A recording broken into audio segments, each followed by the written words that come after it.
ప్రార్థన యందు పట్టుదల కలిగి ఉండుడి.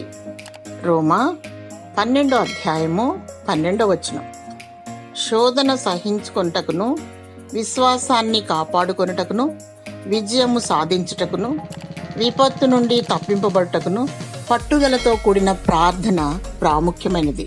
ఉపవాస ప్రార్థన, కన్నీటి ప్రార్థన, మూల్గులతో కూడిన ప్రార్థన దైవజనులకు, విశ్వాసులకు మరియు ప్రతి ఒక్కరికి ఎంతో అవసరమైనది. ప్రార్థన ఓర్పు, సహనమునిచ్చును. ప్రార్థన వివేచన, విడుదల ఇచ్చును. ప్రార్థన స్వస్థత, సమాధానమిచ్చును. ప్రార్థన శ్రమలను అనుభవించుటకును, దైవ చిత్తానికి లోబడుటకును ఉపయోగపడును. ప్రభువైన యేసుక్రీస్తు 2000 సంవత్సరముల క్రితం రాత్రంతా ప్రార్థించేవారు, దినమంతా బోధించేవారు.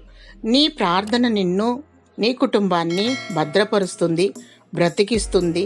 సంఘాన్ని, సమాజాన్ని, దేశ నాయకులను, అధికారులను మరియు నీ శత్రువులను దర్శిస్తుంది. నీ ప్రార్థన నిన్ను జీవవాకును భుజింపనిస్తుంది, బుద్ధిగల కన్యకల వలె తయారు చేస్తుంది మరియు వధువుగా సిద్ధపరుస్తుంది, ఎత్తబడే అర్హతను అనుగ్రహిస్తుంది. దేవుడు ప్రార్థన యందు పట్టుదలను నీకు దయచేయునుగాక. ఆమేన్.